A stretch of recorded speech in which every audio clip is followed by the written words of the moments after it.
Welcome to Courageous Conversations. I'm Jessica Green, and together with Reverend Dr. Zena Jacques, what's your name? And Claire Nelson, we welcome you to Courageous Conversations presented by Urban Consulate with Barrington's White House. Welcome to everyone both here in person. We're very happy to have you, and live streaming from home. Hello, everyone. We're thrilled to be gathering monthly every second Wednesday to continue learning and practicing how to foster greater inclusion and belonging in our communities. We are both recording and live streaming this evening. We will open for Q&A later in the evening for both in-person and virtual guests, so please be thinking of your questions as we listen. We know that many of our guests have either lived experience or expertise on these issues, and we want this to be a space for productive dialogue, learning, and exchange. And before we introduce tonight's guests, we have an incredible lineup this year with both local and national experts joining us. Just to give a little teaser of a few special guests joining us this spring and fall. In March, we have tireless advocate for families confronting domestic violence, Rebecca Darr, CEO of Wings. In April, the author of the #1 New York Times bestseller, How the Word is Passed, A Reckoning with the History of Slavery Across America, Clint Smith will be with us. In May, we have invited Reverend Jen Bailey, the co-founder of People's Supper, who is excited to join from Nashville, Tennessee. And if you were one of the 67 million people who watched Made, the television show Made, on Netflix, you'll know why we were excited to invite Stephanie Land, author of the New York Times bestselling book Made, Hard Work, Low Pay, and a Mother's Will to Survive later this year. And we have another big treat for September, but we're still not telling you what it is. So please stay tuned and save the date. Spring tickets are available at courageouscommunity.us or on Barrington White House's website. Your ticket purchases help to produce this series, so thank you for helping to make this possible. If you know anyone who would love to join, but for whom cost may be a barrier, we offer complimentary tickets every month, no reason required, just ask. So spread the word on that. Every month, we hold the same grounding virtues for gathering from our friends at On Being. And those are that words matter, humility, patience, generous listening, adventurous civility. So, for tonight's topic and guest, we are honored to welcome 3 amazing guests to dive into the topic of fostering belonging for different abilities.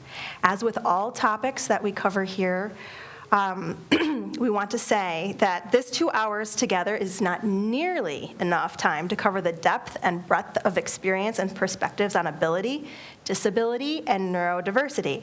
In fact, Shauna and I have been talking for the last 3 days, and we're just like, how do we narrow this down? We look forward to exploring this topic further in our podcast, Becoming Courageous, so please check there for deeper learning and understanding. Our guests tonight are both local friends and new friends. Nancy Gianni is the Chief Belief Officer and founder of Gigi's Playhouse Down Syndrome Achievement Centers, as well as an author and public speaker. Gigi's Playhouse is the only international network of Down syndrome achievement centers providing free, life-changing therapeutic and educational programs for all ages. With more than 55 Gigi's Playhouse locations across the U.S. and Mexico, and a demand to open 200 more worldwide using her replicable model, Gianni is tireless. And we got her to come here tonight, so that's a pretty big deal. As the dynamic force that is changing the disability world, Gianni's story was featured on NBC's Today and was named a CNN hero in 2016. Gianni, with over-the-top energy and drive, serves as both the visionary leader behind the organization's launch and dramatic growth, and perhaps in her most important role, being Gigi's mom. Gianni gave birth to her beautiful daughter, Gigi, in 2002. After receiving the Down syndrome diagnosis, her fears, coupled with the negative reactions of medical professionals, made Nancy believe that her life, as she knew it, was changed forever. Well, Gigi clearly had another plan. Her birth ignited an unstoppable force of miracles, hope, and unconditional love that is now changing the lives of hundreds of thousands of people every day. What began as a mother's vision to change perception and maximize her daughter's successes has evolved into a global movement of acceptance for all.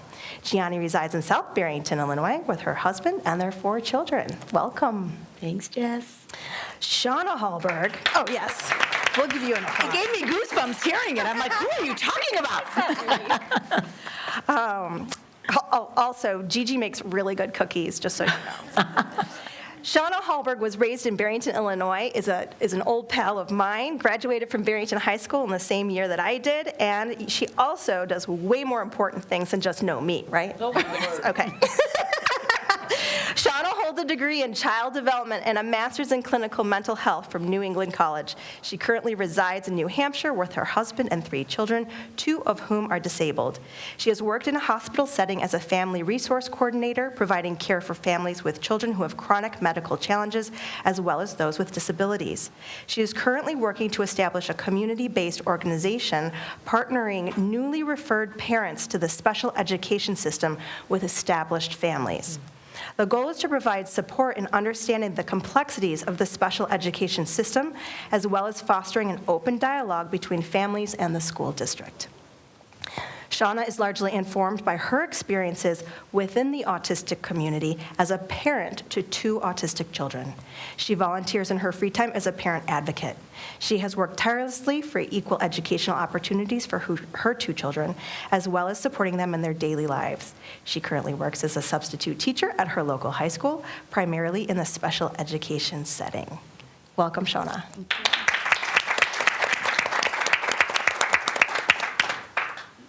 Shauna was also a cheerleader, just so you know. Hey. Okay, Careful how let's you stay say focused. that. Let's stay focused. I was too. Oh. Michelle Acosta is the principal of the Early Learning Center, ELC, in Barrington School District 220. Michelle holds a bachelor's degree from the University of Illinois, a master's and educational specialist degree from National Louis University, and a master's degree in school administration and leadership from Concordia University. Prior to her principalship at the ELC, she worked as the assistant principal at Sunny Hill Elementary School for 3 years. Before her time in Barrington, she served as a school psychologist, building case manager, and assistant principal in District 15 in Palatine. She is deeply committed to supporting students of low-income backgrounds and supporting students with special education needs. She believes in partnering with families, focusing on the strengths of her students, and holding the highest of expectations for their growth and development. Personally, Michelle is bilingual and a proud first-generation child of immigrants from Honduras. Welcome, Michelle.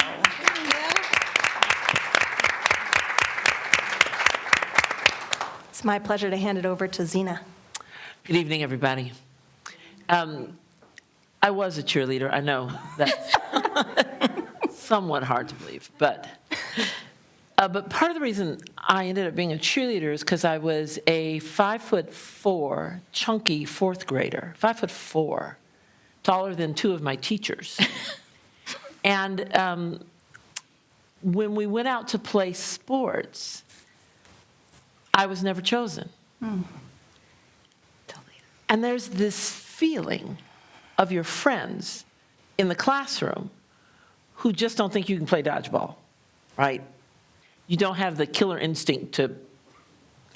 And so I'd be standing on the sideline, and I don't know her first name because we were in 4th grade, but Mrs. Strellis would put a whistle around my neck and tell me I was going to be an assistant coach. But I knew my colleagues had left me out, wasn't included. Mrs. Strellis, God rest her soul, tried her best to include me. I am 65 years old. And as I tell you that story, that feeling in my gut rises up of being left out, of being excluded, of being made special by the teacher because my friends left me out. Everybody in this room, I suspect, could come to this story of when you were left out, when you had no power to bring yourself in. And if in 4th grade you are 9, 56 years later, you might still remember that story. Brené Brown says, when you come to the place that you understand your belonging is your birthright and not something you earn, anything is possible. When you come to the place where where you understand you belong and it's your birthright, nothing will stop you. What happens? What would happen in our nation and in our world if the gifts of all of the children Michelle holds aloft, if the gifts of Gigi hadn't had to be warred over for them to come out? On a date tonight, I learned? She's on a date, yes. So get ready, young man. What would happen if Shauna's children, all three of them, had equal and complete access to being included, being a part, belonging? According to Brene, nothing would be impossible. Tonight, you'll hear truth and difficult truth, I suspect, and you'll hear hope. But what I want you to do is to mine from this night your role. What's your role, my role, in creating those spaces of belonging so that nothing is impossible? Madam, you have the first question. Okay, thank you, Zena. So I'll start actually with Michelle, if that's okay. I'm going to skip right to this point, which is, since we read a little bit about you already, how do you see your role in fostering belonging for different abilities? Thank you. I'm the proud principal of the Early Learning Center, and I think when I think of what is my goal, what is my heart, it's really serving students and staff. And so I always, in everything I do, and every day that I wake up, I think of how can I serve them, listen to them, and help guide them. And I always think of their outcomes in the future and how I can help and support and help that transition process and help just bridge that, to the next team. And so no matter what, every day, no matter what happens in the world, what happens at our school, I think as long as we always put students first, we put their families first, and we listen, I think we can go a really long way in supporting their needs. Thank you. That's my passion. That's awesome. Nancy, how about you? So, what was the question? How do you see your role in fostering belonging for different abilities? You wear many hats, as we all do, but Yeah. tell us a little bit Right. about yours. I think for Gigi's, it's, our mission is to change the way the world sees Down syndrome and send a global message of acceptance for all. And I feel like because our kids wear that diagnosis on their face, that they are the catalyst for that change. But that change isn't going to happen unless everybody gets involved. They can shepherd it, they can bring it to us, but unless we all listen, unless we all involve our children, our grandchildren, our coworker, our neighbors, there's little eyes watching us everywhere we go, whether it's your own children, your grandchildren, your next door neighbor, or a stranger. They're watching what we do.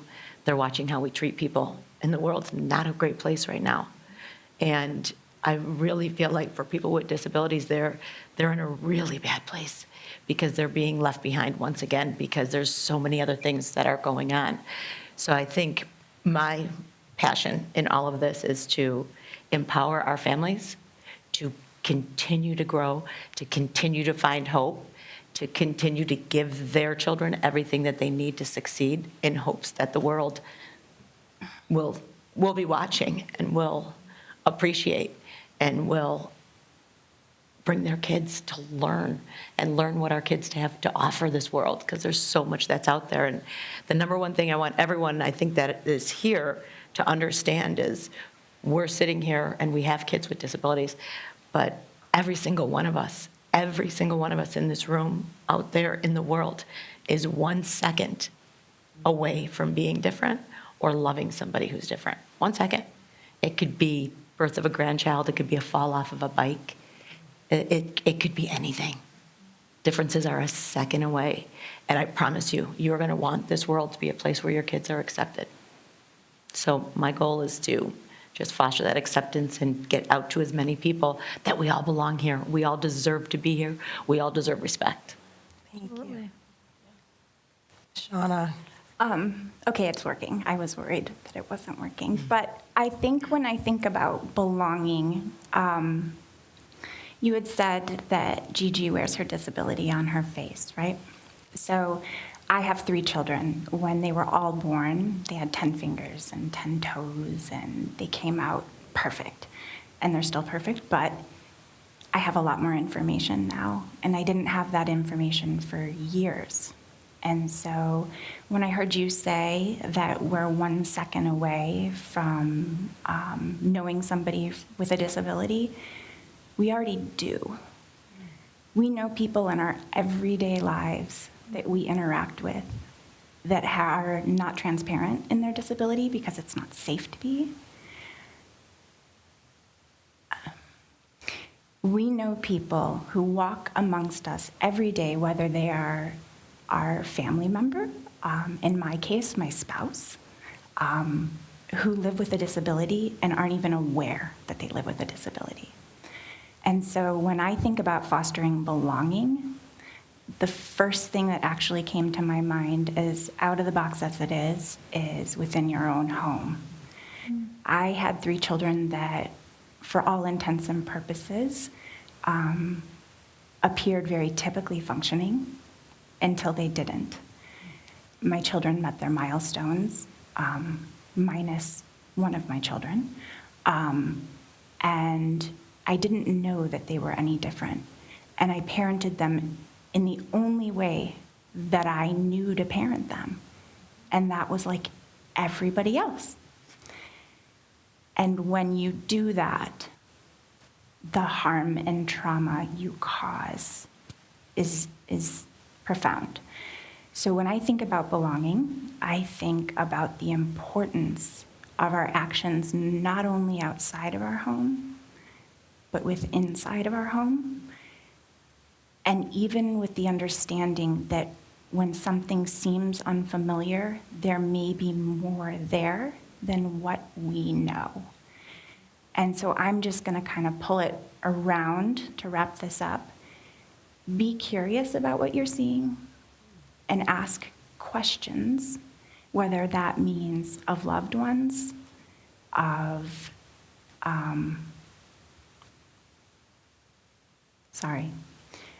ask questions and ask in a way that you're curious about knowing more about what you're seeing, because some people don't share because it's not safe enough to share.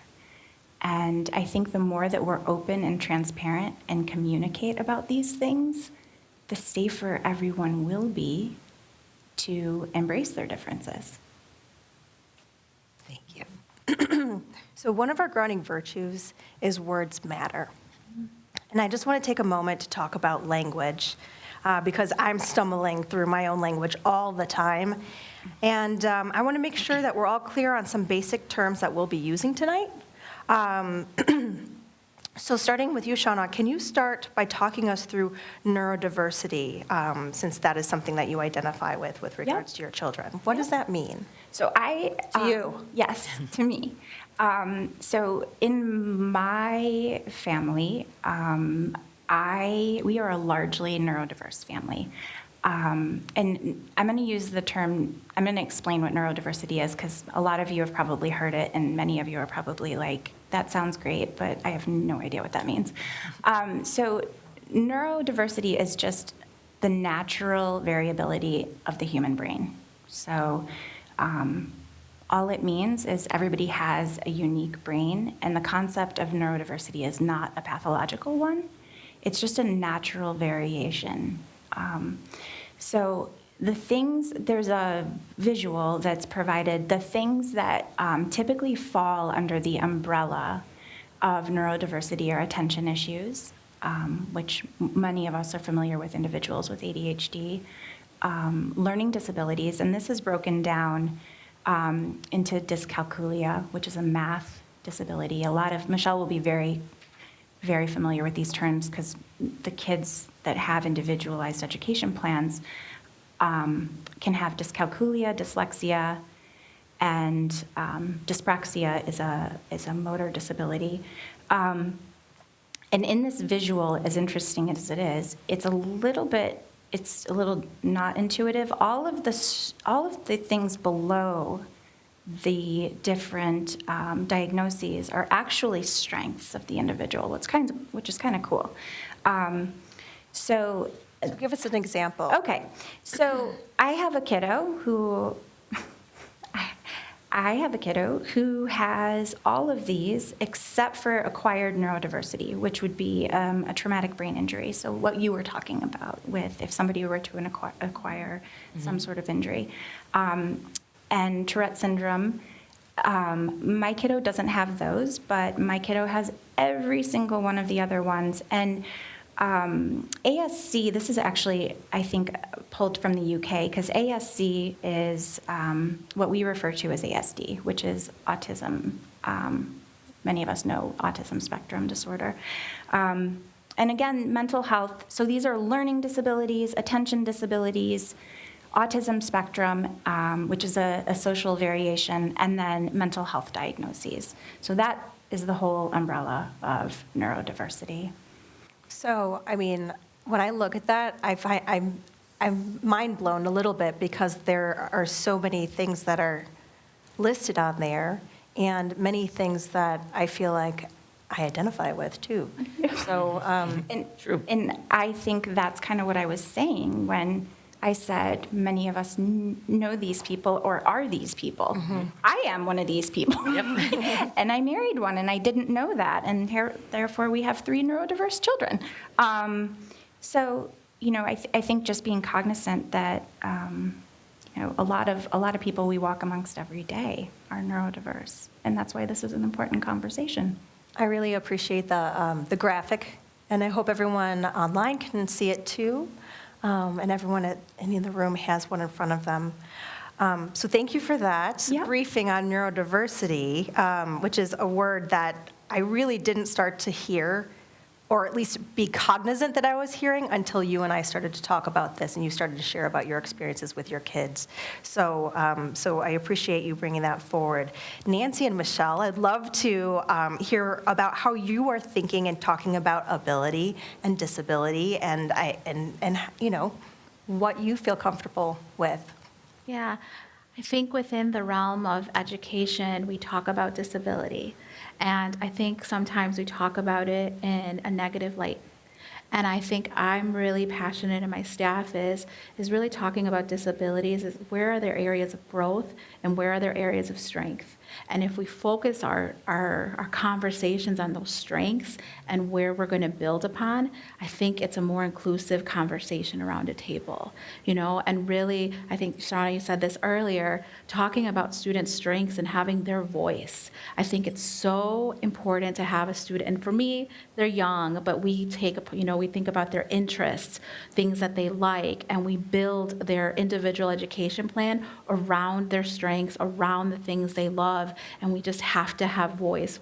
I tell parents this all the time, and they'll tell you this: you are the most important person at this table at this moment, right? Eventually it's going to be your child, and our 3-year-olds are not at the table yet, but that voice of a parent and talking about strengths, designing instruction based upon the areas of growth, of course, but what do they love? What are they passionate about? What do they walk into our school knowing how to do? And I think that's one amazing part of the ELC is we take each child and where they are, and we meet them where they are.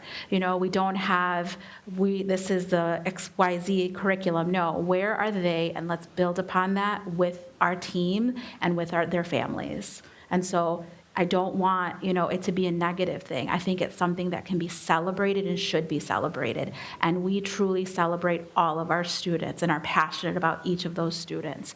And so if I could say one thing, please just, as we've said on this, just be accepting and open and listening and asking questions. And I think the more we learn, the more we can do together. I want to circle back on something that you talked about later, but before I do that, I want to hear from Nancy and how you are working through how you think and talk about ability and disability. Yes, always focusing on the ability, obviously, of course, and always talking about the person first, never the disability first. Gigi is not a Down syndrome girl. She is a young woman. She is a young woman who happens to have Down syndrome. I think always being people first is such an important piece, because that Down syndrome diagnosis does not define who she is. by any means. And I think that's a really, really important piece. I think, again, acting on the strengths and their abilities and what they can do. And we are the same way at Gigi Special. Like, I remember we were working with some therapists on how we can add therapy into every program that we do. And I remember when the therapists put together the curriculums, they started talking about, the developmental milestones. And I think for anybody who has a diagnosis from the time your kids are young, and you hear that word developmental milestone, your kid is never going to make it to where they need to be on that chart of where they're supposed to be. So they give you that chart, and then they show you where most kids are, and then they show you, but kids with disabilities can be down here, or it's such a failure. As a mother, you just feel like, how do I get them up there? How do I get them up there? So we never work on developmental milestones. That's a word we don't use at the Playhouse. We call everything we do purposeful progressions. It's you start here and you get a little better every day, and we work hard every single day to be a little bit better. We use our ability to work hard every single day. So, if you asked Gigi if she had a disability, I think she would say, absolutely not. I have Down syndrome, and it's my ability, it's my strength, it's what defines me. It helps me show people how strong I am. She doesn't look at it as a disability. She talks about disabilities, but she doesn't realize she actually has that disability. To her, she has used that as her strength and, her superpower to change the way people see it. And, and I think it's because that's what we paint Down syndrome as. It's a gift. It is. I could never have made my kids who they are today if they didn't have Gigi in their life. If they didn't see what they had to see, good and bad. That she would never be who she is. So, they would never be who they are. So I would say shine a light on the ability, and it's okay to ask about disability. Knowledge is power. Ask me about Gigi. Ask me how she learns. I think it's okay that it's not taboo. We all know she has it, but let's talk about it. Let's have a conversation. Let me show you, what it's all about, how you can teach her. We have videos on how our individuals with Down syndrome learn, and it's pretty fantastic when you really look at it. All of us are different, and we all learn different. This shows us right there. So I think for me, it's all about abilities, and I'm always going to go on the positive side and stay with the abilities and not the disability. But it's never wrong to ask and educate yourself, because that's actually a beautiful thing. It means you care. Yeah. So I want to, I love the asset, framing for this, obviously, and they are gifts, right? Shauna was sharing with me the other day about how her husband sees things, and to me it was magical, right? Like hearing how she described how he is able to work when he's working with mechanics and engineering and things like that. And in my mind I had like this beautiful image of something that I cannot do, and that was so cool. That said, we also know that the world, or at least, most of the world, has been designed for people who are able-bodied, right, and neurotypical. And again, I'm treading in language areas that this is not my forte, so please correct me at any time if I am putting my foot in it.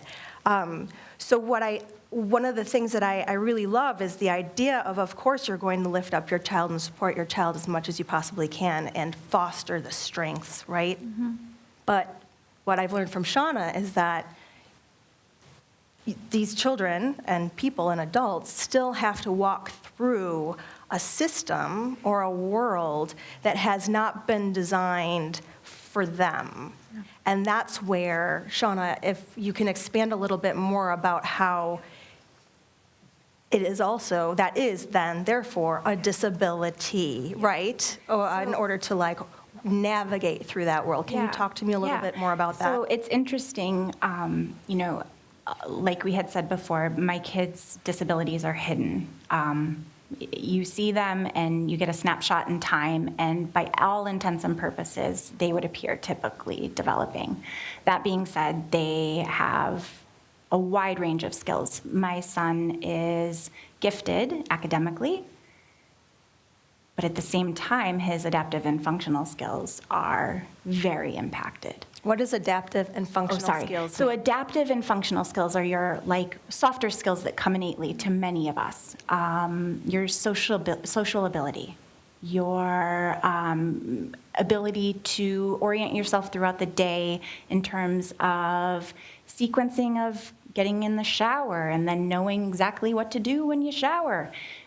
Maybe preparing a lunchbox, maybe packing your backpack, maybe being able to keep track of your assignments and actually turn them in. A lot of these things come innately to most of us, right? And the thing it's very tricky is I think when you have kiddos who have this like scaffolding of skills, some are high and some are lower, it's really easy to see these strengths on the outside, but it also makes institutions and society believe that you should be able to do things that you physically cannot because you are disabled. And I want to backtrack just a little bit because I kind of, when I focused so hard on my visual here, I lost my train of thought a bit on my last question. But I want to let you all know I'm largely informed by the autistic community. And when I say that, I am not largely informed by mothers of autistic children. I am informed by those who are autistic, meaning those who walk and breathe autism as their identity. So unlike you, we use identity-first language. We are an autistic household. We are not people with autism. If you take autism away from my children, they are not themselves. It is so fundamentally who they are and the way that they are oriented to the world. And if I stripped that of them, they would be but a shell of the incredible humans they are. My daughter, from the youngest age, has struggled with language. We would drive in the car and she would be 3 years old and seeing a sunset and grab my hand and show me the sunset. My daughter is oriented to the world completely different than the majority of little girls. Her sensory system works in a completely different way. It is turned up high volume at all times. It is excruciating at times to orient her through her day, but she picks up on things that I miss 99% of the time. And so I think I don't want to get bogged down by language and terminology, but I also think that when my family tries to distance itself from disability, we are greatly harmed. Because what is expected of my children is nothing that they can offer you because of those disabilities. They have many other things to offer you, but when you expect them to be neurotypical, they're going to fail wildly. The name of this series is Courageous Conversations, and Shauna, I think what you just offered us is indeed that. A very courageous statement, and I appreciate it. I'd like each of our guests to take a kind of a two-part question. What are the mistakes you see people make? What are the things we do wrong when we are ignorant of exactly the kinds of things Shauna just described? Because I don't live in a household with anyone who has an identified disability. I never have. And so my ignorance is great. So tell me our mistakes, and then on the other side of that dialogue, if you would, what do you wish I knew? Yeah. So tell me what I'm doing wrong and tell me what I should know that might help me do better. Us. I would like to own my mistakes. I think being an educator, you go through school and you're taught all these things.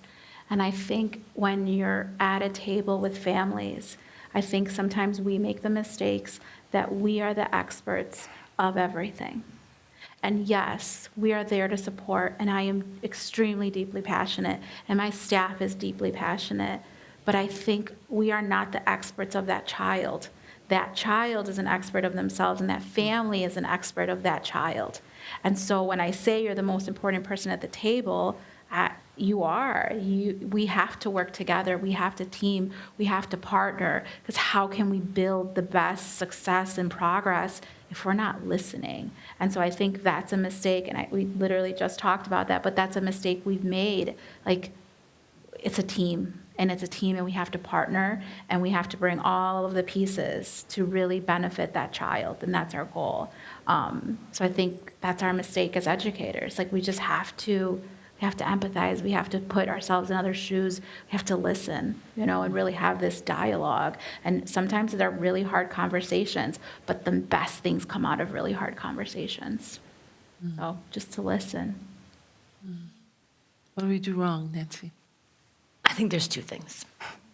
And one is low expectations, and the other would be judgment. And it's going to be different again for you because I have the outward. Yeah. And yours is almost kind of opposite probably to where it would go. But again, I love my Barrington community. This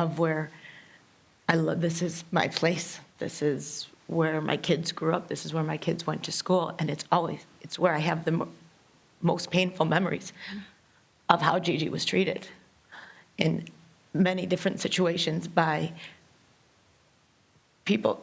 I know that this community spends so much time trying to help others, but we're not doing a good job in what we're doing with our kids. We're not doing in the schools. And I know that you're not, I'm not saying, like I said, the teachers in the school have been amazing, but there was such low expectations. In fifth grade for Gigi, moving into middle school was so exciting. And the first thing they talked about was how she would, that she would be in life skills class. I'm like, she's 9. Like, when did she tell you she wasn't going to be learning? Whatever made you think she was done learning? Why are you putting her there? Because she has this diagnosis. And I think that those low expectations continue to slap us in the face. And then the other one is that judgment. And that one has got me in the school. I'm going to give 3 really quick examples because they're all very different. And I think everyone needs to know this hits every single one of us, our kids and our grandkids. We have a lot to teach them. And the first one would be when I really wanted Gigi to go to Catholic school with her siblings. And I did public school first for preschool, and then I did Catholic school in the afternoon, and she was doing amazing. I went on the field trip. She was doing awesome. And then they came up to me and said, there's a problem with Gigi at school. And I was like, oh, my gosh, I was just on a field trip. She did awesome. She was doing great. And they were like, well, there's some parents in the school that don't think a daughter like Gigi, a girl like Gigi, belongs in the school. This is our community, you guys. This is where we went to school. I had to go pick up Gigi in that line, and I had to go to the principal's office, which nobody ever wants to go to the principal's. Even, it doesn't matter how old you are. Unless it's Michelle. I go to her, yes, but you still get that sick feeling. I had to go to the principal's office, and I remember I walk in there, and they had a school social worker, they had Gigi's teacher, and they had the principal and the vice principal. And they said, the social worker said, we went and observed Gigi in class, and she doesn't need any help in the bathroom. I said, no, I would never set her up to fail. And, she is reading 3-letter words, and this was in preschool. I said, I know. She's been in the literacy program. She's doing amazing. And they said, and we're watching her with the kids. She's doing well with the kids. And I said, well, I don't understand. And her teacher said, Nancy, they're doing this simply because she wears her diagnosis on her face. And they are teaching their children that she doesn't belong with them. That she doesn't belong with them. I kept her in that school throughout the year because I wasn't going to let them win. But I can't tell you what it was like to have to go into that line and pick her up and wonder who was saying this, that are all going, oh, where are we going? Are you having a party? All wanted to be with us. But in the end, you are teaching your kids that our kids don't belong. And at the end of that school year, the parents that really wanted that, and that's not a big school. There was maybe 18 kids. And there was about 4 or 5 of them. That's a pretty big piece of it. And I remember picking Gigi up that day. I was driving back to the Playhouse. And that's when I just thought about, I'm such a hypocrite. Here I am, telling people that we can do this. we can make change in our communities. I can't do it in my own community. And I have to go I have to go walk in here with people with their brand new babies and tell them they're going to be okay, they're going to be accepted. I'm not accepted in my community. Gigi and Sam were on a date at Starbucks, just having coffee. This was a year or two ago. It was right before COVID. And there were some boys sitting, at a table next to them, and there they are, and Sam also has Down syndrome. But they're wonderful, they're amazing, they're sitting there having their date. So I was kind of sitting on the other side when I noticed the boys sitting at the table next to them, snapping pictures and then sending Snapchats, making fun of them, sending those Snapchats out. And I went and stood right behind that boy. And I'm telling you right now, these are kids that are volunteering, they're in Special Olympics, might be in church every weekend, or they're helping. These are not the bad boys that you think they would be that were sitting at this table. And there was a group of them. And it was very funny to all of them. And I went and stood up right behind them. And I just stood there. And they know, they kind of put their phone down. They're like, "Hi, Mrs. Gianni." Putting the phone down. And I was like, they knew I knew. And there was just silence. And my daughter has had to do that in the school. They talked about not only, the retards, but the Gigi's Playhouse retards. That's how they're talking at the schools. No one's doing anything about it. My Bella had to go and take care of the situation on her own because the school didn't care that was being said. So just accountability. What I would ask for, how you could change is accountability, no judgment, and higher expectations, and talking to your kids, talking to your grandkids, letting people know that we all deserve to be here. I think that's the number one mistake. And I wanted to do this because this is my community, and it's the place that I have the most pain because I didn't take the time to fix when they were doing this to her and to my other kids. I can tell you about baseball games when they were throwing, Franco's playing baseball, and they were throwing the mulch at Gigi when Bella's only 5 years old, and they're throwing mulch at her 3-year-old sister with Down syndrome, and Bella's standing up to these bullies. These are our kids, you guys. This is here. This isn't somewhere else. And I can tell you more and more and more, but I don't want to because I want to create change. And I know that we can. I know that we can create the change, but it's going to take everybody from grandma to great-grandma all the way down to those grandkids. Yes. Because they're not getting it in school. I'm going to say one more thing and then I'm done. Countryside, I was at Countryside School speaking. And I said, "Guys, okay." In the end of my speak, I go, "Okay. Now just remember, I was talking about Generation G. Be generous, be kind, be accepting. This is what we need to do every single day. Make a conscious decision to be better every single day. And let's not use names. Let's not use the R word. Not going to use that word." And one of the kids, a 5th grader, was like, "What's the R word?" And I go, "Oh, I don't want to say the word, you guys, because if I say the word, I plant that seed in your head. I don't want to say the word." And they were like, "Oh, do you guys, I will say the word, but you guys have to promise me it's going to go in your, and you're never going to say it again." And I go, "The word is retard." And a little kindergartner goes, "My dad calls me that every day. That's a bad word?" Guys, this is in our schools. It's in our schools. It's everywhere. And we need to make change. So I'm That deserves applause. grateful to be. I could feel you all wanting to applaud. It's here. I mean, and the thing is, we do so much. Barrington is such a great community when I look at everything that we do, but there's a lot of dirty little secrets, out there, and things that we can address and we can change. Shauna, before you go, Michelle, what do you want us to change? I think Nancy said a lot of them. Yeah. Just those high expectations. When you have the highest of expectations, students always meet them. Always. Say that again. When you hold and have the highest of expectations, students will always meet them. Always. 100%. I think something, and I just want to add this because when you think, yes. Yeah, that deserves, Yeah. Thank you. They look and see what we expect of them and believe it. Well, and that's where we have to make that change because we're not putting our kids with special needs with the other kids. They are segregated. They are in different parts of our schools. They are in different areas of our schools. When Gigi went to be a freshman at Barrington High School, they give you the tour, which is awesome. And it's usually like an honor roll student who's given the tour, and which is phenomenal. And he's given the tour, and Gigi's walking with all the typical kids, and just, she's a freshman. She is really excited. And me and Bella, her sister, who was a junior, were kind of like the creepers in the back, just kind of listening and watching as the tour went on. And the boy goes, this is like the social services hallway. Like, this is for kids with special needs. None of you guys are going to need this. And just walked right past it. And just, I was in the back, and I just remember Bella's face, because we were both like, wait, what just happened?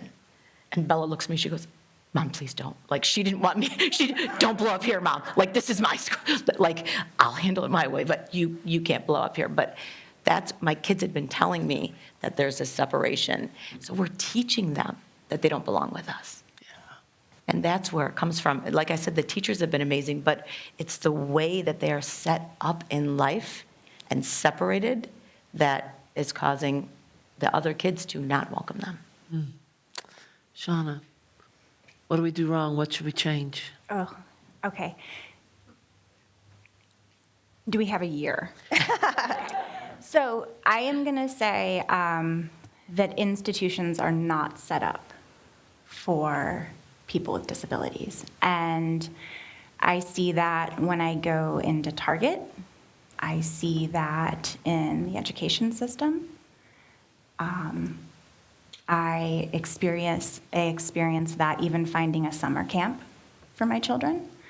I experience it even in the legal system.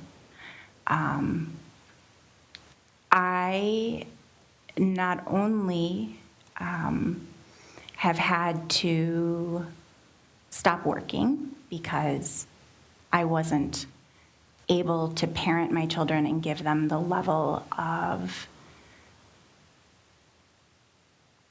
support, care, and fight that I could. Not everybody has that luxury. It is not lost on me that my family has a tremendous amount of privilege. We are college educated. We are middle class. We are Caucasian.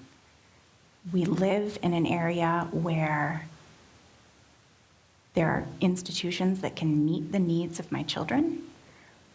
That is not the case for many of our families who have disabilities. Where are we going wrong?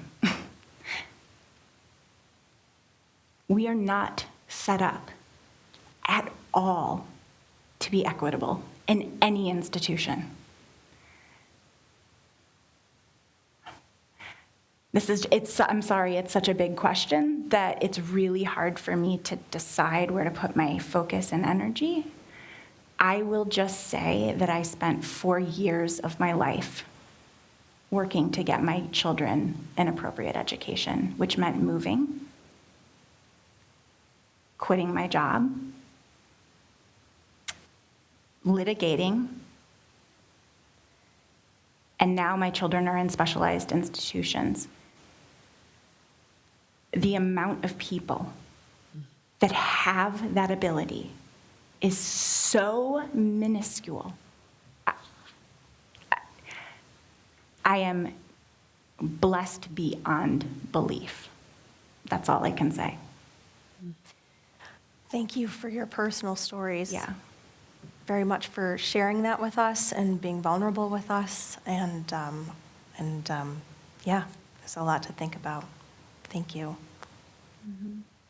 You know, Nancy, you talked about Gigi's siblings, and I know Shauna's talked about siblings, and I would just love to ask a little bit for you to expound on the weight of being a sibling, you know, in a family that has disability.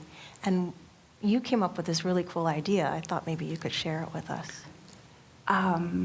Okay. Do you know which idea I'm talking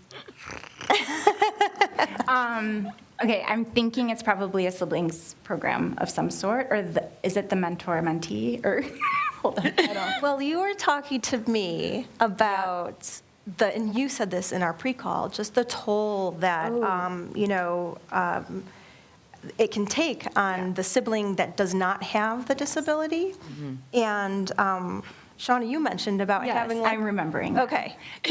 So I have a child that's in the minority who is neurodiverse but not disabled, and he can attend public school. He has a great social network. He can participate in sports, right?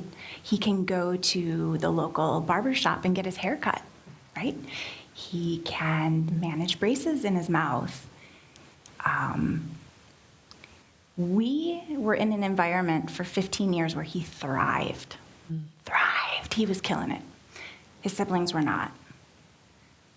We, in 7th grade, his 7th grade year, decided within a 3-month time frame that we were going to move and litigate. And I pulled the rug out from under this child. He was just rocking it, right?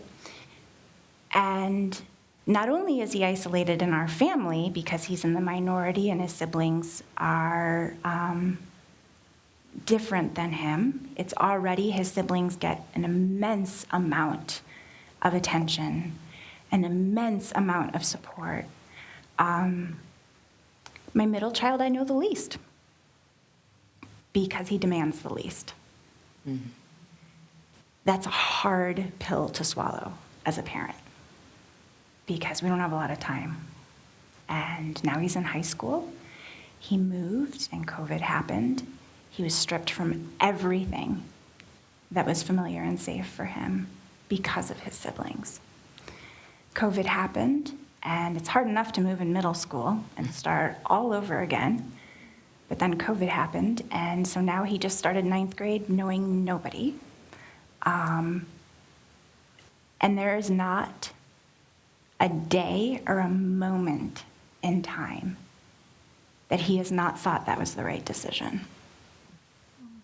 He has never, ever brought that up. And on Mother's Day, gave me a card, and in that card,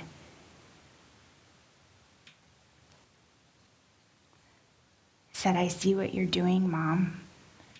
Don't give up. Always keep fighting for them." These kids that are siblings can feel very alone.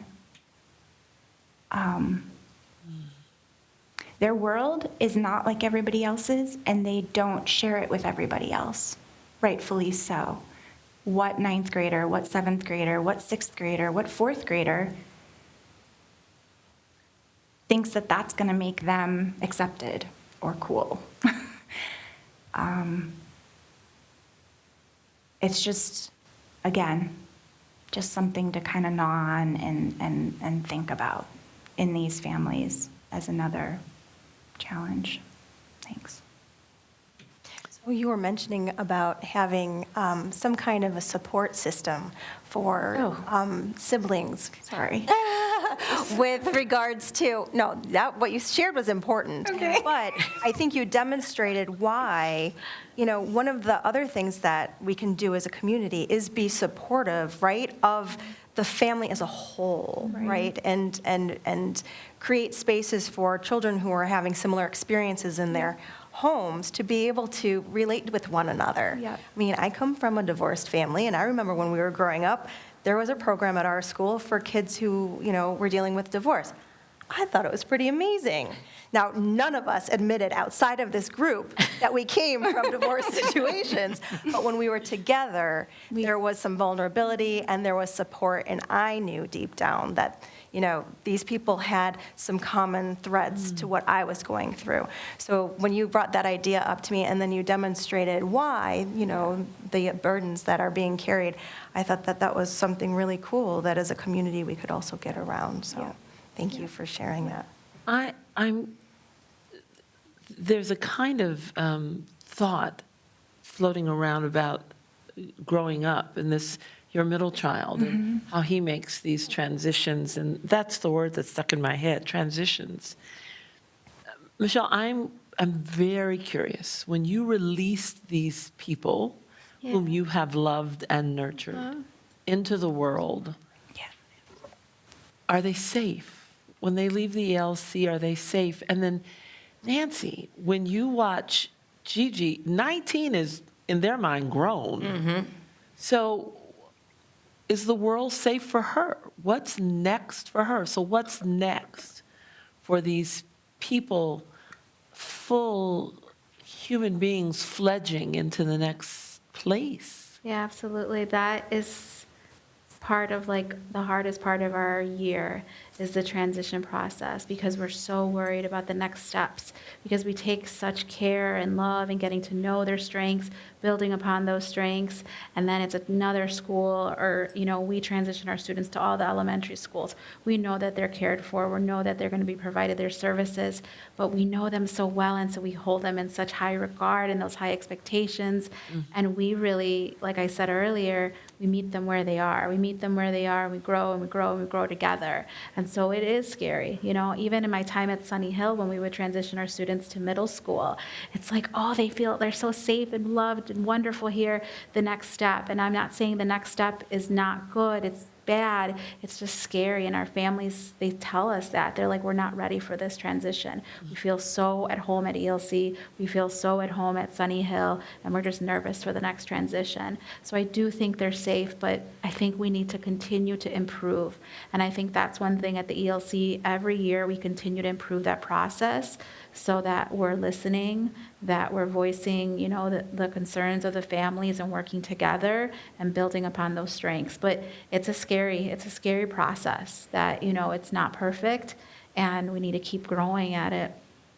I really appreciate you saying that it's not perfect and we need to keep growing. Right. Yeah. Because I think that obviously, we're constantly evolving and we're constantly trying to get better, Yeah. right? And it's, as with everything, it's an urgent need. It needs to happen now, but it also takes time to change. So I really appreciate you saying, we're doing our best, Yeah. and we can continue to work hard on this. So Absolutely. that's something that I have to remind myself of all the time. Nancy, and what's Gigi going to do now? Where is she? Yeah, she calls herself a career woman. Well, there's that. So I think we took care of the self-esteem issues with her. I think we got that covered. But, we say at the Playhouse all the time, our programming gets our individuals with Down syndrome ready for the world. But is the world ready for them? Well, there's that. That's the question, right? It is the question. Yeah. Are there opportunities going to be out there for them? Is there going to be housing for them? Are they going to be safe? It's scary. It's very scary. I think, Gigi University, our philosophy is confident you, healthy you, whole you. And that is, Say that again more slowly. okay, sorry, confident you, healthy you, whole you. It's a philosophy all of us can live by. It's a very goal-oriented program. It's all about those purposeful progressions and always getting better. But it's about building yourself up from the inside out. So you're doing that through nutrition, you're doing that through fitness, and you're doing it through instruction. And we're helping to teach them. And, we watch them walk a little taller, and they walk with that confidence. And they become less and less victims as they become stronger like that. It's that person that's looking around like this that people know that they can, pounce on.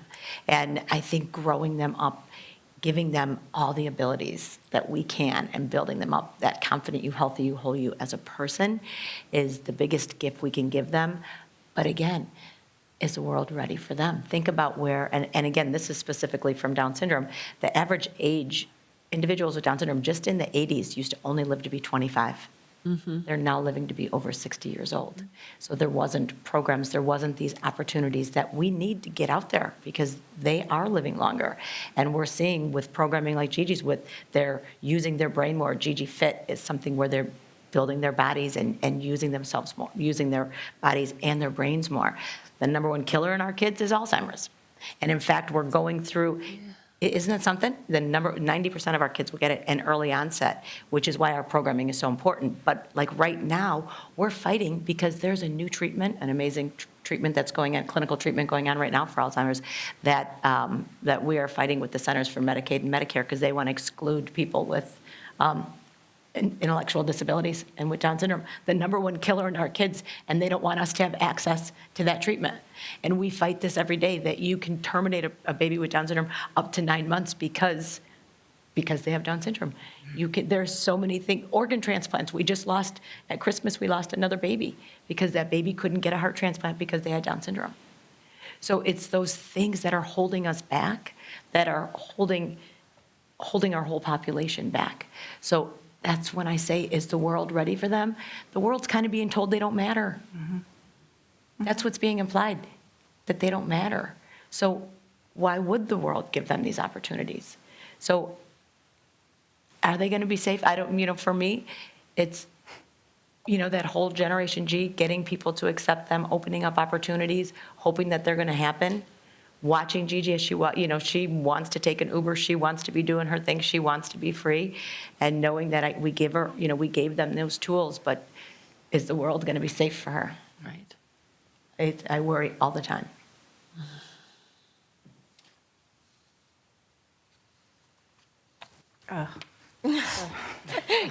You don't have to answer this question. I'm going to say the world isn't safe for them. Yeah. And, when you were talking about your experience, the question before, my children are never safe. They're misunderstood all the time. And I'm going to be totally honest with you, not only are their peers problematic, the adults in their life are also problematic. And I just think that there is, again, so much misunderstanding around disabilities as a whole, and so much misunderstanding around social deficits, that it makes people very easy targets. And, I was sharing a statistic the other day that 80% of females with disabilities are assaulted. 8 out of 10.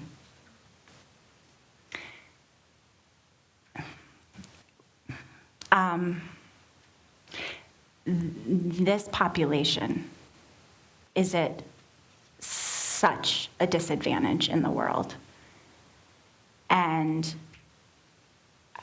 all I can say is that we need to do better. And I'm hoping, just by me being this transparent and vulnerable, that you can take this tiny little nugget and keep thinking more about this and more about the institutions you interact with every day, and start asking more questions about how we can be safer. Because intention doesn't always equal results.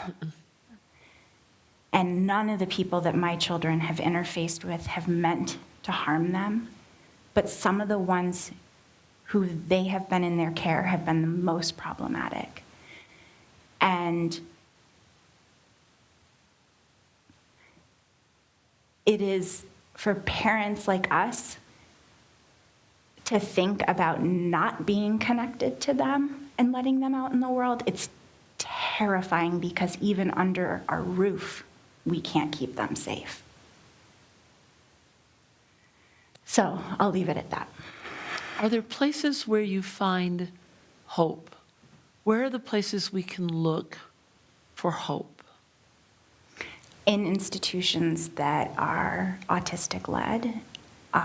My son now goes to a program that is for kids without any cognitive deficits. So it's kids that have an average IQ to superior IQ, but kids that have a social emotional profile. Mm-hmm. So these are kids that have an autistic, Asperger's is a term that they used to use, they don't use anymore, but they're kids with mental health challenges, anxiety, depression, social anxiety, which often all of these things lead to school refusal. He is in a program now where individuals have all been greatly harmed. Many of them have been hospitalized, actually, because they were so unsafe. They all have trauma, my son included. He is amongst his neurokin there. I like that word, neurokin. That is literally what it is called. And you put autistics with other autistics, they are safe. There's no communication challenges. It's a different way of communicating. The breakdown is when you have a neurotypical and a neurodiverse person trying to communicate. That's when things get crossed. My son has no social skills deficits if you put him in a room with all autistics. He's popular. That's what I was told. He's popular. I've never heard my son be called popular. He goes to a camp for kids with social communication disorders. Again, he rocked it. He went to his first dance. This is a child that will never get opportunities to go to prom, to go to homecoming. He's a kid that was never safe enough to play sports because kids were so, like, he can actually do them, but he wasn't even confident enough because kids were so cruel. So there are spaces when we allow these spaces and we don't hide people in darkness and we don't push them away because it becomes something that's so dark and dirty. Disability is not that. There's an incredible culture in disability, but we don't know about it because we don't talk about it and we don't embrace it and we don't raise it up. So there are these places, but they're very few and far in between, and they're, again, not accessible for people. They're not. And the lengths I have gone to, I mean, I looked up being a surrogate. I looked up selling my kidney. I looked up, these are things that I Google to get my kids these opportunities. Summer camps like this are not $1,000 or $2,000. They're $10,000 for a week. Who can do that? These schools that my kids go to are, my children, the two schools they go to are over $50,000 a year. I do not pay for that. I could never pay for that. There are these institutions, but there's no resources to get these children there, and they're not normalized, and they should be. Okay, I'm sorry. No, no apologies. That's why I said, how long do we have? Nancy, where do you find hope? Oh, for me, I find hope at Gigi's. I do. And I find incredible gifts. I find tomorrow we're going to be in Cincinnati with the startup team that is working over there. These are all volunteers, you guys. These are just volunteers all over the country, all over the world. We're in 81 countries now. COVID has catapulted us into 81 countries that we're serving family with our free programs. But this is being done by 99% volunteers.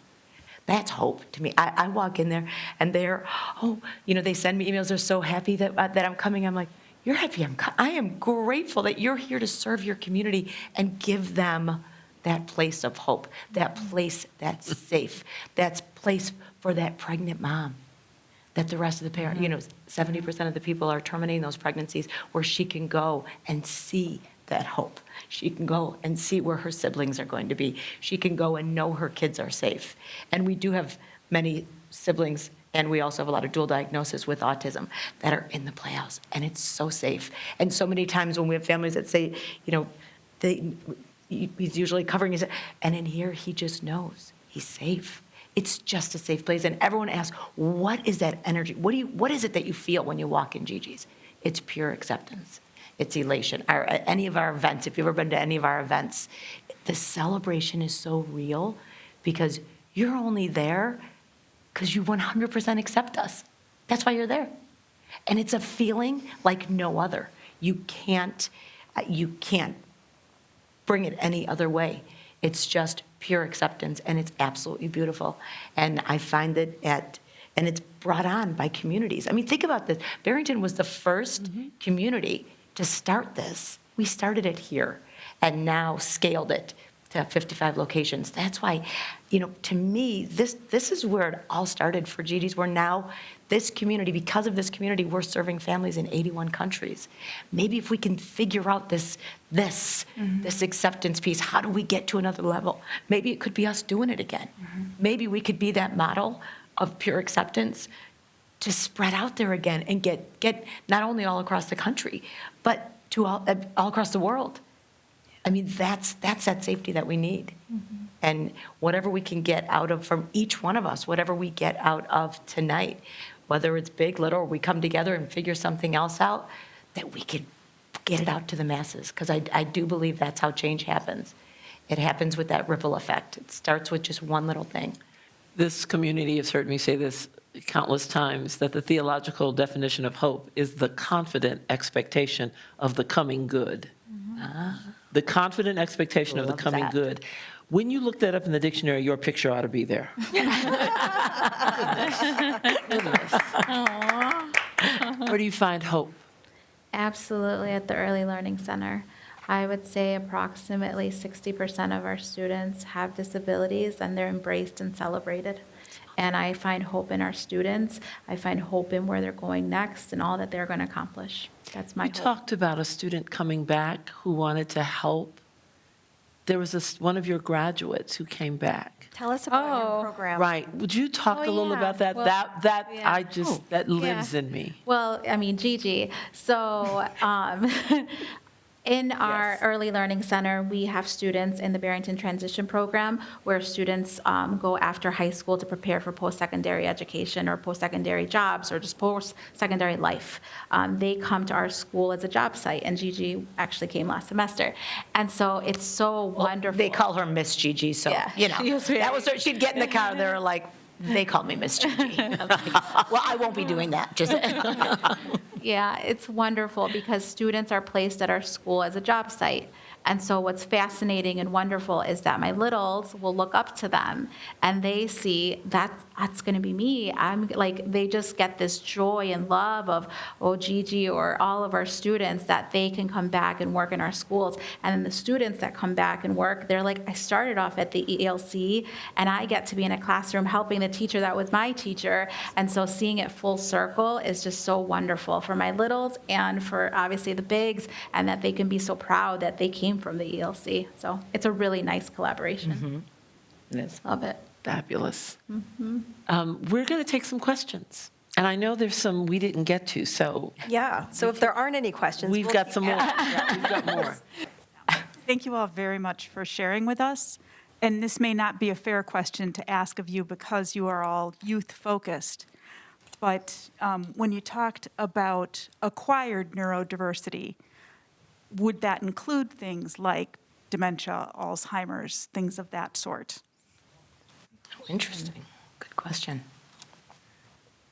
Maybe not a fair question. Yeah. So I am going to say that that's a fabulous question, but I do not feel that I would do it a service to answer it, unfortunately. I'm a librarian, I'll research it and let you know. Thank you, thank you, thank you. Oh, I know her. That's a really interesting question. This might be a little depressing, but I have a question. How do you speak to those families who have children with some disabilities who don't acknowledge them? That's such a good question. Okay. I have a thought.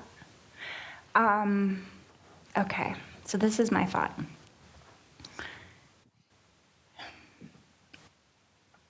Parents have to come to that place on their own. And that looks different for every single family. I think that the more work we do, like we're doing tonight, the sooner parents are safe to get there. Yeah, I think adding some normalcy to a diagnosis is the best thing you can do.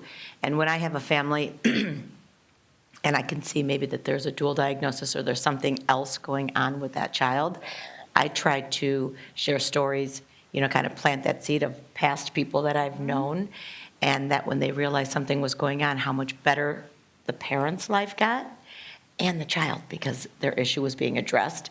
So that's kind of how I do it at the Playhouse, to go roundabout way of not coming out and saying, you know that there's another diagnosis there. Instead, really kind of sharing in conversation a story that ends with a really good, situation at the end, where the child gets help and then the parents realize that, they were in this place they didn't even know that they were.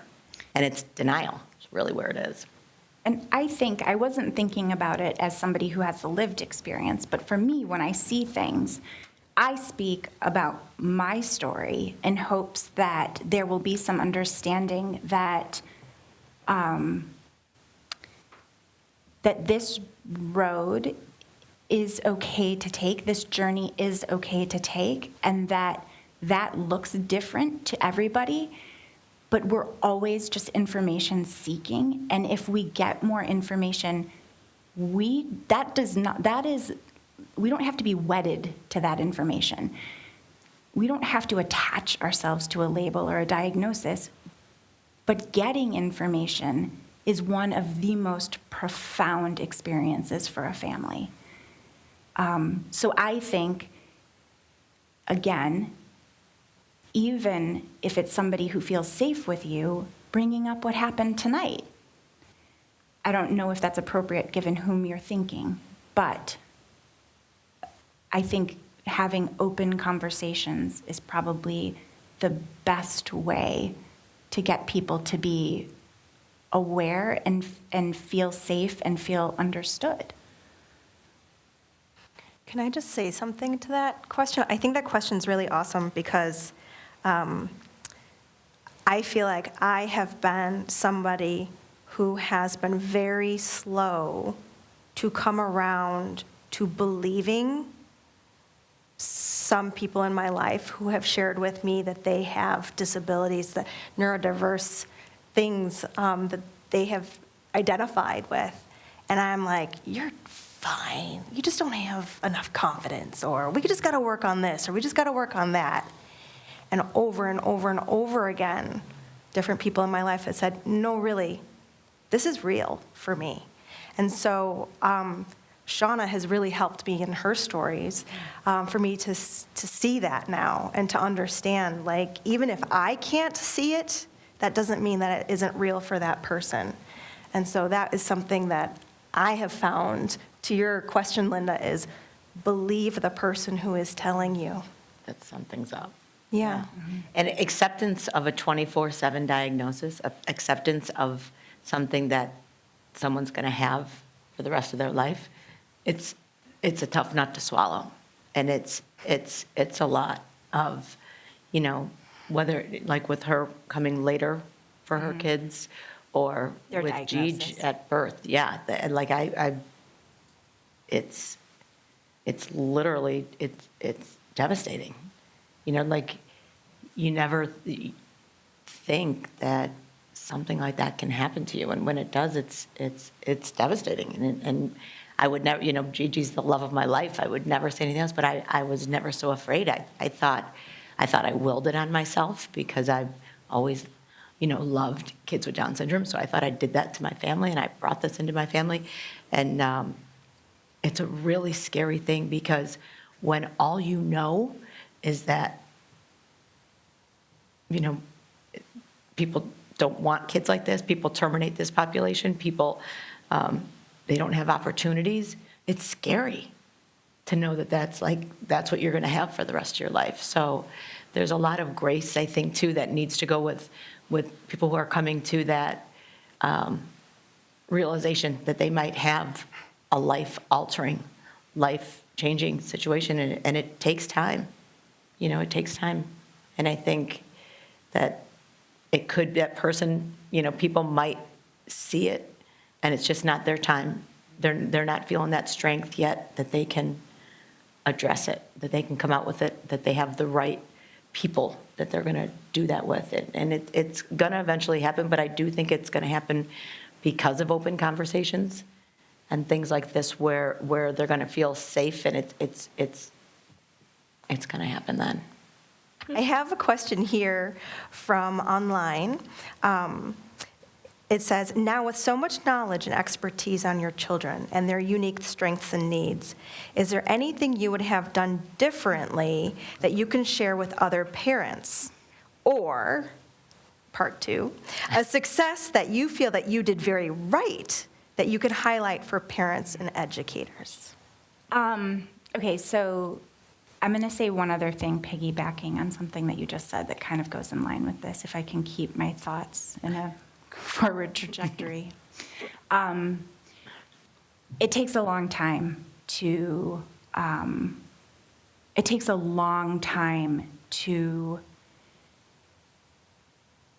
adjust the lens of the life that you envisioned. Totally. That looks different for everybody. Guilt for parents, I don't care who your kid is.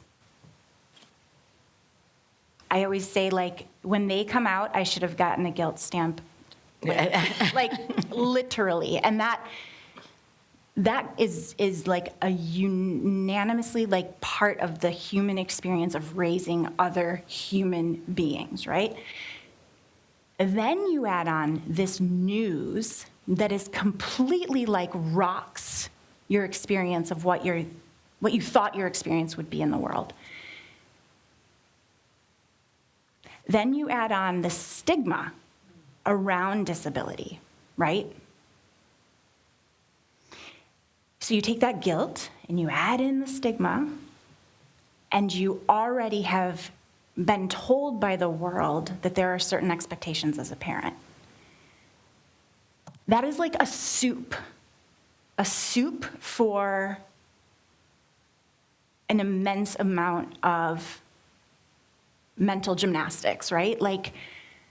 And so I think that what we need to do is have grace for people to come around to their understanding in their own time, especially when we are, I want to be really thoughtful about using the term mother, but when there's an immense amount of pressure, and if you are biologically bringing a child into the world, that you haven't caused some sort of harm, and you throw disability into it, and you are sure that you had something to do with this outcome.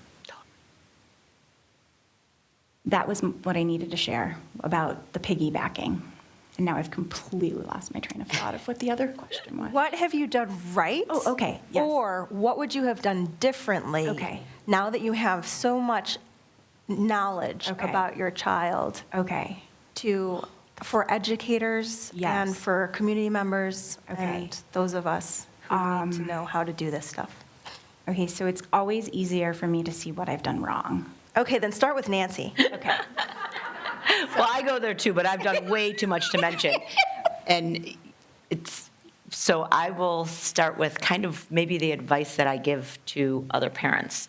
And that is the harder we are on our kids, the stronger they're going to be. And I didn't always give into that. There was a lot of times that I would give in to Gigi, and my kids would be like, we can't be doing that. And they're so right. The harder we are on our kids, the stronger they're going to be. The more we stand by our convictions and not let them get away with the things that we let them get away with, the stronger they're going to be. And I think about that because our kids have that low muscle tone. So, you want to easily go, oh, you know what, they can't drink out of their bottle, so let's make an extra hole. Well, then you make that extra hole. Well, now they're not growing that muscle. So you're hurting them. So it really started with that for us because our kids with the low muscle tone, they can't do the things that come naturally to all of us. Eating, walking, talking, things that come naturally to us, they have to teach their bodies to do. So for me, I always tell any new parent that comes in, the harder we are on our kids, the stronger they're going to be. And I think it works with typical kids as well as with our kids with special needs.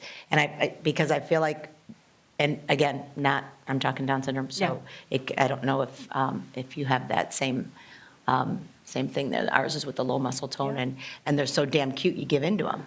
instantly because they, whatever they want, and they just look at you and you let them get away with murder. Grandma lets them get away with it because they're so cute and they're manipulative, as you know, those little ones. And just being harder on them. I think that is my number one. Like what I've had to, that's my only success. I have a lot of failures. I refuse to believe that, and now my children are going to be doing twice as much work at home. That's right. Bad advice. Well, and that's the thing. Like when Gigi would want to watch her iPad, she's got low muscle tone and she's got fine motor issues. I go, okay, what are you going to watch? You want to watch iCarly? You got to write the Wikipedia page of iCarly. So she would write, and her handwriting is beautiful because she wants to watch things on that iPad. Well, write the Wikipedia page. She writes it for Criminal Minds. That's another Wikipedia page we have. But whatever she wanted to watch. And her handwriting is beautiful. And she's able to do things, that fine motor stuff, because she built that skill out of what she loves. So I think with Gigi, I found motivation in the things she loved, helped me to get the therapies at home that I was able to do with her to help her get better in all the things that she needed for life. So I would say that would be one. There's a question over here. I'm going to share something this evening that a lot of you probably don't know. My second son has many of these things on this circle. Yep. And he went away to college, and we were like, yeah, he did it. He went away to college. He came back from college, as do other boys and girls in our community, because the college situation expects them to advocate for themselves. And I think it gets into a little bit what you're saying about, I guess there's a saying, prepare the child for the path and not the path for the child. And maybe I was a helicopter mom and did that too much, so you always take this guilt on yourself. But he's 22 years old now and super struggling because he doesn't fit into where everyone else has gone, and they've graduated college and now they're starting their new jobs. He's been out of school for 2 years. He's still trying to find where he belongs. And I just want to make the comment that I think there's a feeling as parents when we send them off to college that there's someone paying attention and someone taking care of them. And I just want to say that's only if they advocate for themselves. Yes. And children who have depression and anxiety and social anxiety issues aren't going to do that. Yes. So a teacher will see in college that this student, they don't call it an IEP in college, I forget the name of it, but it's some kind of exception that they get. Unless the student actually goes to the teacher and says, this is what I need. I need more time on my tests. I need more help in having time to turn in homework because I'm not good at it. The teacher only knows that this student has a problem Yes. or an issue, I'll call it, but nothing is done to address it. So I just want to educate the room that I think we're not just talking at our level in our community, we're talking on the college level, like what is that next step for these students and how can we help them be successful and be accepted? That's awesome. Thank you for sharing that. Can I just say just something quickly? Thank you for sharing that. Your experience is very similar to experiences that many of my families in the circle that I connect with have with their children when they try to launch them. You can't will a kid that is neurodivergent or disabled to be able to have skills that are lagging, no matter your intentions. And my guess is that you parented your child exactly the way that they needed to be parented. And I need you to hear that, for real. Okay? No, and you know what? I was like wanting to jump out of my seat and come running to you and throw my arms around you because I don't know the specifics about your child, but I know that you know your child best. And I know that when we are called helicopter parents, it is because they need an amount of support that other people do not understand. All I want you to know is that everybody's journey looks different, and your son's does not have to look the same as the kids he graduated with or your friends' children, and your kid is going to be okay. He has you. Oh. I have another question here. And this one says, from where do you draw strength and energy to continue your advocacy? I know Shauna's is coffee. And kettlebells. Which, I mean, listening to your stories, I have the same question. Where do you draw strength and energy to continue your advocacy? That said, I have an inkling. I think I know the answer. I want to let you answer this, but I am so called to answer this question. Because when we sit here, all we do is talk about, you've done a great job of highlighting Gigi's strengths. You've done an amazing job of that. I have not sat here and said anything really joyous besides my daughter's little sunset. My kids are freaking fantastic. And everybody says that. Everybody says that. Not everybody says Okay, my kids, do not get me wrong. My kids say the most horrific thing. There is no social filter, right? So you can imagine, I called my daughter before this and she said, I'm sorry, I have to go. You're chewing something and it is disgusting. Bye. And then she just hung up, right? And that's because, why? She has sensory issues. And so me chewing was very off-putting to her, right? My kids give me the most amazing amount of, kids give me the most amazing amount of jokes. They give me the most amazing stories. They're different. They're very different. I look at what they navigate every day, especially my littlest one. She has, like I said, every single one of these, with a speech and language impairment. She gets up and she puts those pants on that she feels completely uncomfortable in because she hates clothes. I couldn't get this kid dressed for the life of me forever, okay? She puts clothes on and it is a nightmare for her, but she does it every day. She goes into a specialized education where learning for her is literally the most painstaking thing that could happen. And she does it every day. So I look at them and I'm like, pull your pants up and get your ass out the door and do it. They are my inspiration. My partner's my inspiration. I'm just whenever I think that I have it hard, and believe me, there are many days I do feel like I have it hard, I remember that they have it harder, so I'm not going to stop. Yeah. Michelle, Nancy? I would say mine's the same thing. People who are different don't get, and Gigi specific, again, I'm back on the Down syndrome train, but they don't get to shed that differentness at the end of the day. They don't get to take a break. Why do I get to take a break? I wouldn't take a break. When I see how hard she works, how hard everybody who walks into the Playhouse, how hard those families work, how hard these volunteers all around the country, I'm constantly remotivated to continue to keep going because we're just getting started. We are just getting started, and there's so many people that are joining on that want to make the world better. Everybody who's here, you guys wouldn't be here tonight if you didn't want to make the world better, which is awesome. Tomorrow I'm going to be with people in Cincinnati. Everywhere I go are amazing people who are serving, and people who are serving inspire you. You can't be around that and not want to be a part of it. So for me, it's just being around people who serve all the time. Gigi herself motivates me every single day. I literally think gratitude. I thank God when I wake up in the morning, and then I thank God when I go to sleep at night. And I literally try to say thank you, especially to God, and not smile. Try to say thank you and not have a smile on your face. So when I wake up in the morning, and I like to get up really, really early,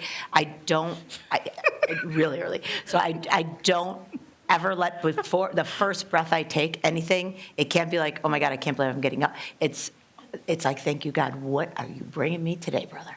And then when I go to bed at night, because I can't turn my brain off, I say thank you to God again, and it's always with a smile on my face, so I'm waking up with a smile, and I'm going to bed with a smile. And that's what inspires me and keeps me going, because I know I'm going to get something new every day, because I have these amazing people that keep taking this message and bringing it out to the world. I want to be you. I do not wake up with a smile or go to bed with a smile. I didn't before. It took me a while, but I do. Seriously, when you guys go to sleep tonight, try to say thank you, especially to God, or whoever you prefer to, and just try to do it and not smile. Try to say thank you and not smile. You're going to do it. I can do it. Michelle? My drive and my passion at the end of every day is the students at our building. Absolutely. I'm not privileged to have children yet, but the children, the learning, the happiness of being at our school, that's definitely my drive. That's awesome. I just want to ask Michelle to share a little bit with us before we close tonight about some of the wonderful things that you are doing at your building, and also a little bit about the universal design aspect. Yeah. In our pre-conversation, you talked about ways that you intentionally create inclusion in your classrooms, and if you could just expound a little bit on that, that would be great. Yeah, absolutely. So the Early Learning Center is within our community, but a lot of people don't know about it.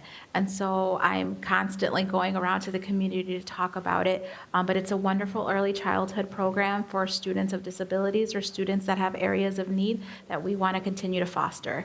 And so we transition students from 0 to 3. If they're receiving services with Illinois State Board of Education services, they transition to my building.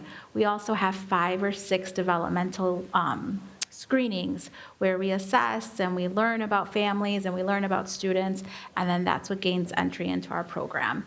And one thing that I think I've said a lot is that we really accept every student where they are and meet them where they are and provide instruction on where they are. And so everything at our building is so student focused. I mean, I know it's COVID, but the sanitizers at their height, everything in terms of their gross motor needs, everything is tailored to what they need. And different classrooms look different just depending on what our students need in that classroom.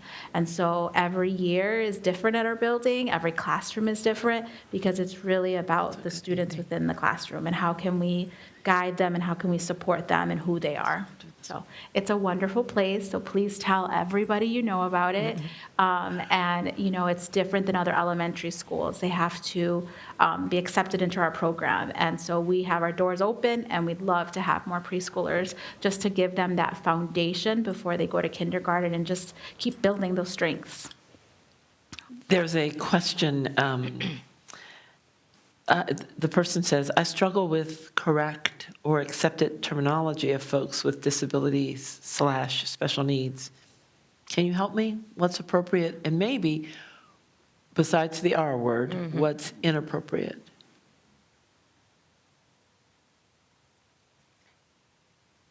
Do you want me to go? Yeah, go ahead.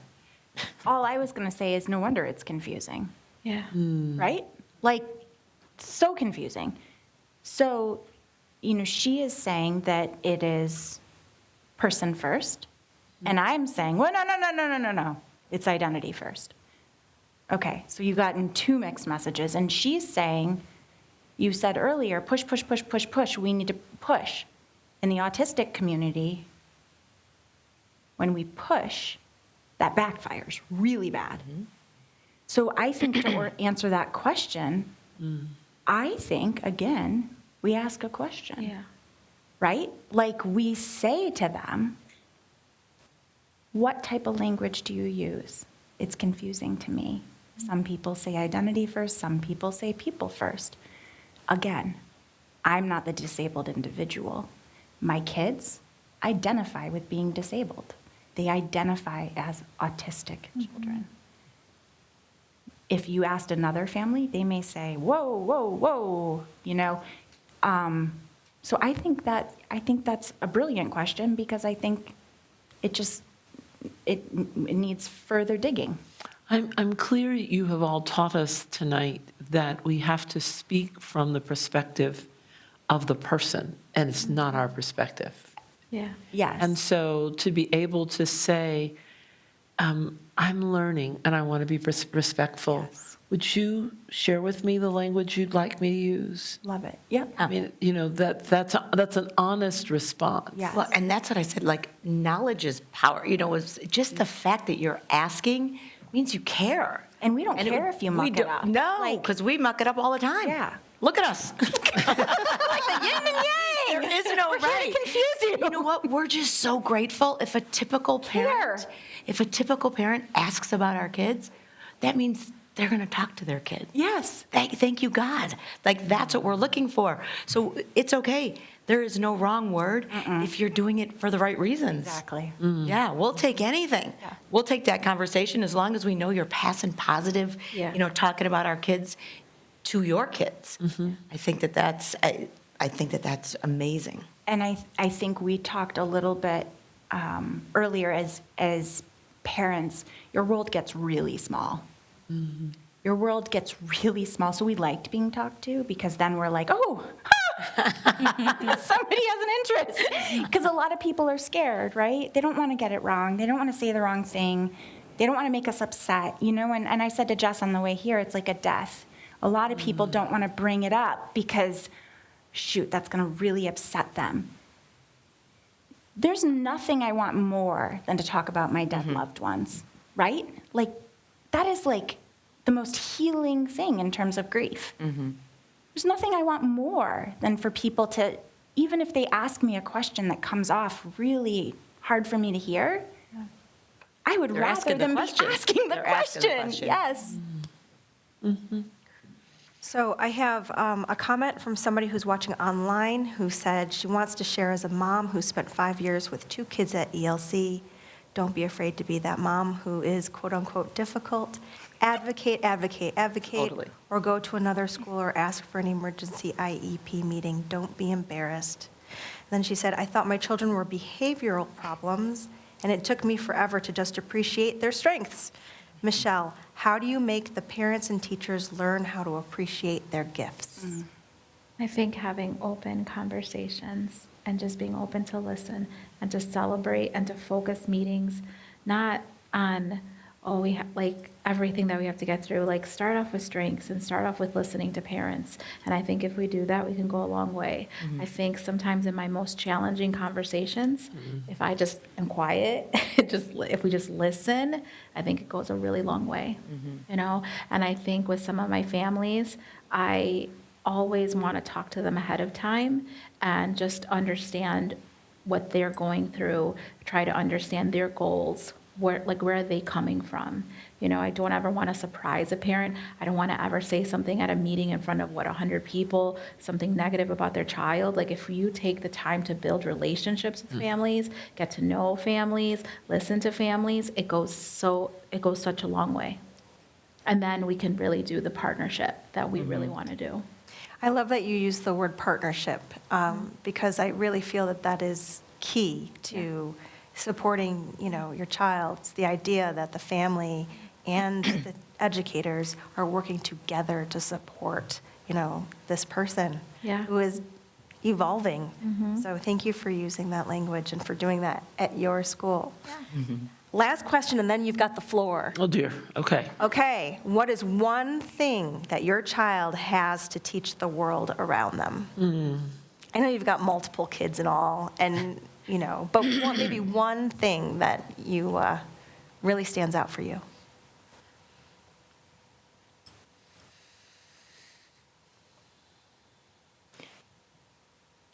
I think that, Gigi's a teacher every day. I think that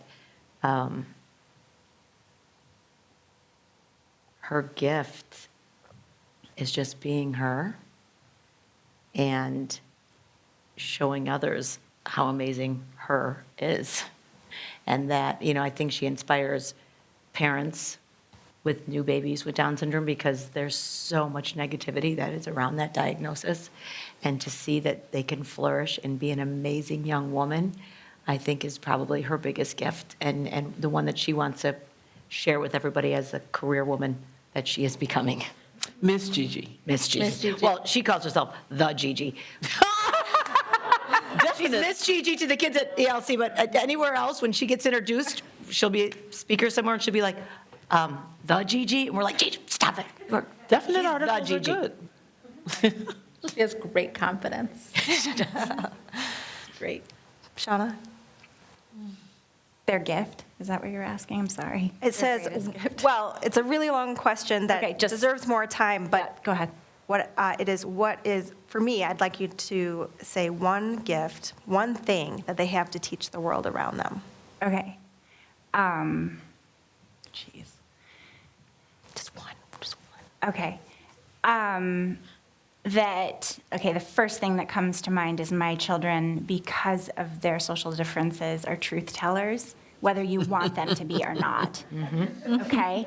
So what I want you to know is that there is immense beauty in honesty.